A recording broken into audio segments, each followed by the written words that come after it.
Today, expect the unexpected as uncertainty spirals.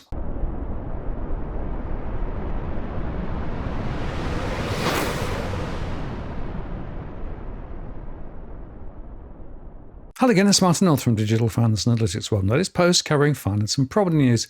Funny how bond markets seem to look past most of what RBA Governor Michelle Bullock said in her post-monetary policy committee meeting yesterday. But remember, they are gamblers. And as expected, the RBA cut the cash rate by 25 basis points to 3.85% in its second reduction this year. So as you know, today the board decided to cut the cash rate by 25 basis points, and that takes the official rate to 3.85%. Now, we've done this because the most recent quarterly CPI confirmed that both headline and underlying inflation are now under 3%. And if you ignore the more volatile items in the headline CPI, our forecasts see the underlying pulse of inflation around the midpoint of the 2 to 3% range over the next year or so. So price increases have slowed, and it's fairly broadly based, and this is very good news. The board's strategy over quite some time has been to bring inflation down while avoiding a sharp rise in unemployment. Revelations during the press conference that the board had considered an outsized 50 basis point move prompted traders to dial up their bets for further rate cuts. From AAP. Was this a unanimous decision by the board, and how much discussion was there of a 50 basis point cut or conversely a hold? Okay, so first of all, it was a consensus decision. What the board discussed was two options: hold or lower. There was a bit of a discussion about hold, and that was sort of put aside pretty quickly. The discussion then was about a cut and how big, and there was a discussion about 50 and 25. The board was of the view that 25 was the right number on this occasion. I think the way I would think about it, describe it, is that if you put the international things to the side for one moment and just ask the question, if we were just looking at where the domestic economy was at the moment, would we be looking at lowering rates or not? And as I said earlier, with inflation in the band and also unemployment doing pretty well, we think there is a bit of scope to lower interest rates. And then if you add the international uncertainty, that sort of gives you a little bit of confidence that yes. So I think we said in the statement that the risks have actually balanced up a bit, with a bit more on the downside coming into play now. So yes, there was a discussion of that, but on balance, I think that the board was of the view that, I know the board was of the view that 25 basis points was the right thing for now. Doesn't rule out that we might need to take action in the future, to David's earlier questions, but for now, we felt that was the right number. There was an argument about a 50 basis point move, and we did debate it, and you'd expect us to debate it, but quite frankly, it wasn't the strongest argument in the room, she said. While bond prices climbed after the central bank announced a rate cut, the rally accelerated during the media briefing. Two-year government bonds plunged around 16 basis points at one point, while the 10-year rate moved a modest 9 basis points to 4.4%. The moves also pushed the Aussie dollar down 0.6% to 64.1 cents. In money markets, bond traders rapidly dialed up rate cut expectations and now expect the cash rate to end the year at 3.17%. That compares to 3.3% before the policy meeting and implies between 2 and 3 additional cuts before Christmas. The Reserve Bank noted the risks to inflation were more balanced as international developments were expected to weigh on the economy. So far, we've managed to get inflation back at the same time as keeping the employment market on a relatively good footing, Bullock said in the press conference. So I think it's so far so good. And the narrow path was pretty much written off now as a statement. But the truth is, the Reserve Bank's statement on monetary policy released at the same time actually contained the word uncertain a total of 134 times. This echoed recent statements from the Federal Reserve and also the Bank of England, among others.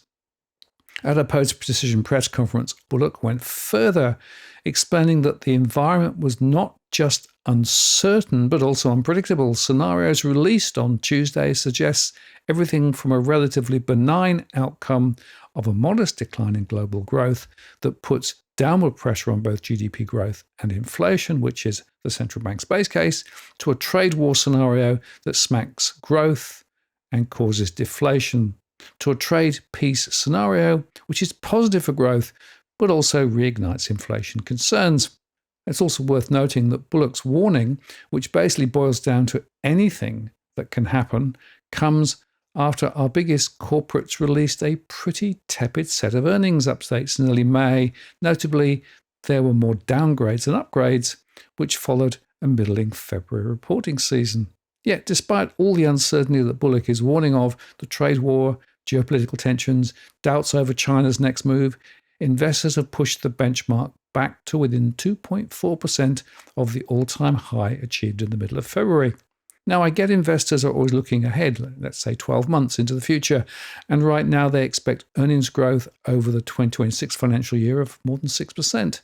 Well, rate cuts, of course, will help that, so Tuesday's decision is good news. But hang on. After the impressive rally that continued on Tuesday, the ASX 200 is sitting on a price-to-earnings multiple of 18.2 times, well above the long-run average of around 13 times. This seems a bit rich to me, literally. Jamie Dimon's warning that US investors are extraordinarily complacent surely applies to Australia too.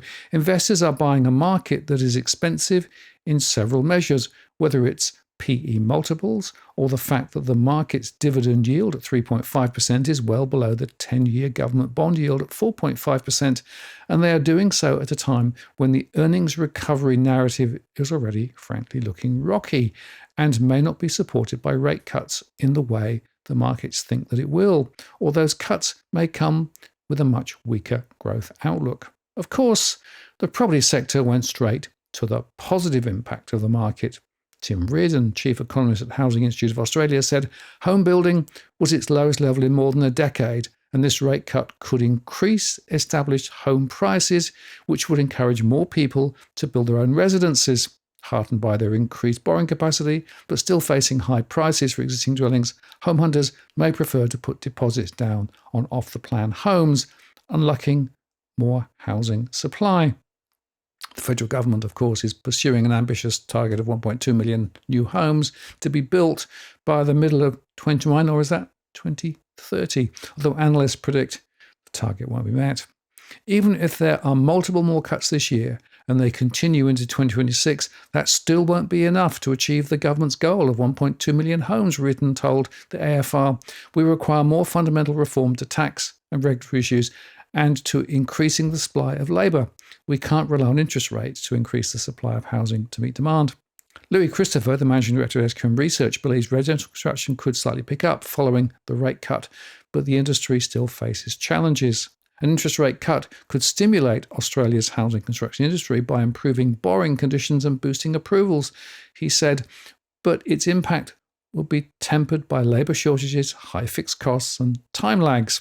If prospective home buyers start to pour into the market, Christopher predicts property values could rise by 6 to 10% this calendar year across the nation. More home buyers will be in the market after this rate cut, he said. We are first likely to see the impact via a rise in auction clearance rates, which have steadied in recent weeks following the outcome of the election. Thomas McGlynn, the president of the Real Estate Institute of New South Wales, said the February rate cut has been expected to inject much needed energy into the property market, but it turned out to have been a short-term sugar hit that soon wore off. Today's rate cut is going to probably have a much bigger impact on the marketplace than what the February rate cut did, McGlynn said. I do feel that the interest rate cut today will give sellers confidence to come to market.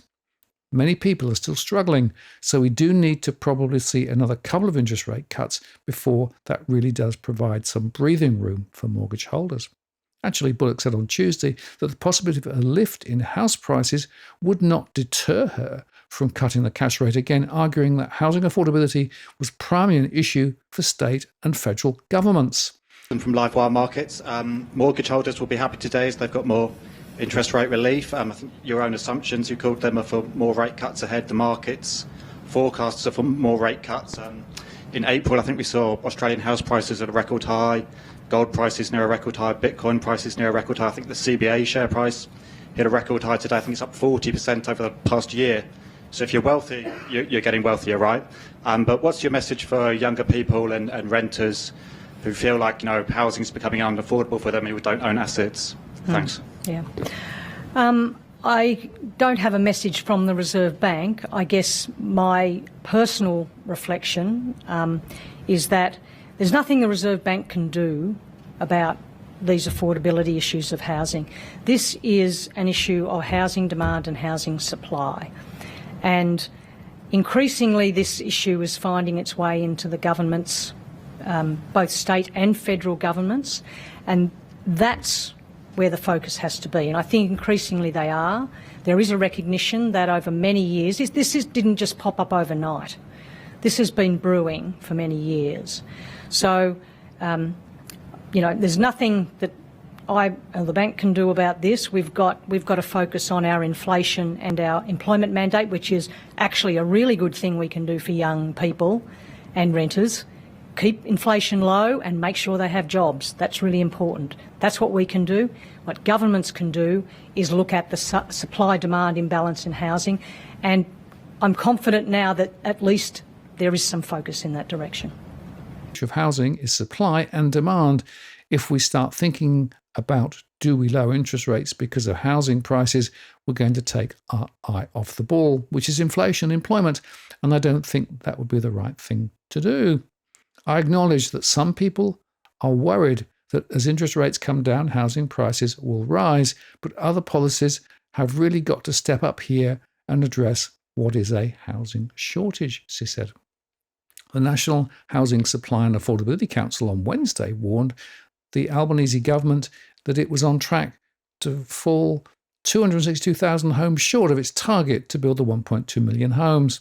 And Cotality Research Director Tim Lawless said he did not expect a significant acceleration in prices. Several factors continue to constrain price growth, including stretched affordability, cautious lending practices, and the reality that despite 50 basis points of easing, interest rates remain relatively in restrictive territory, he said.